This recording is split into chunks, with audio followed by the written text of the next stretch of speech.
Now we're going to talk for a few minutes about the Gmail interface.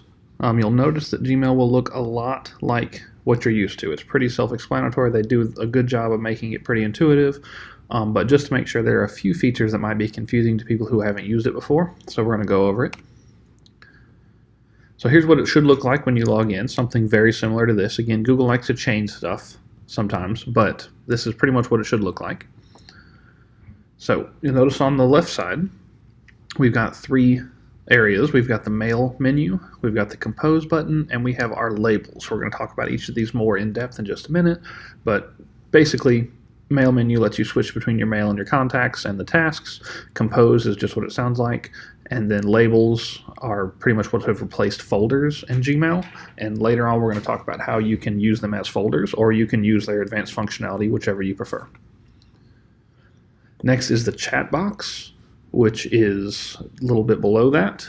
What the chat box allows you to do is to quickly and easily IM people or instant message people who are online, who are in your Google contacts. So if you've got their Gmail, you can send them a quick message. That way you don't have to wait on them to reply.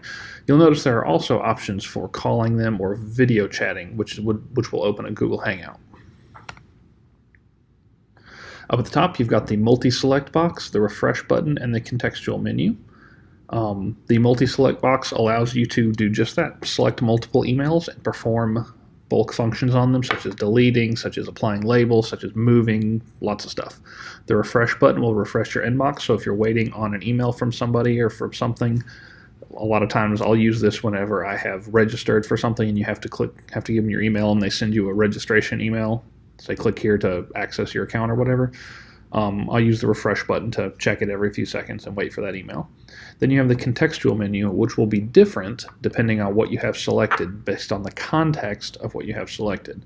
So if you've got a couple emails selected, it'll be different than if you have a label selected, or if you have one email selected. It'll be different depending on what you have selected. Up in the top, you've got your search bar, which is and your advanced search. Your search bar and advanced search are how you will kind of leverage the power of Google search to search through your email. We'll talk about those more in depth later. And in the very top right, you've got your gear, which is your settings. Now let's talk about the mail menu for just a second. The mail menu is how you toggle between mail, contacts, and tasks. We're going to talk about mail and contacts in a minute, but we're not really going to worry about tasks right now. That's something else. Composing a message is probably the number one thing that most people with email want to be able to do, other than possibly reading their email. In order to compose a message, it's very, very simple. You just click the big red Compose button in the top left, and you'll get a window pop up in the bottom right. It'll take up probably about a third of your screen or so, and it's pretty self-explanatory. Type who you want it to go to, you type in the subject, type your email, you're ready to go. It's pretty straightforward.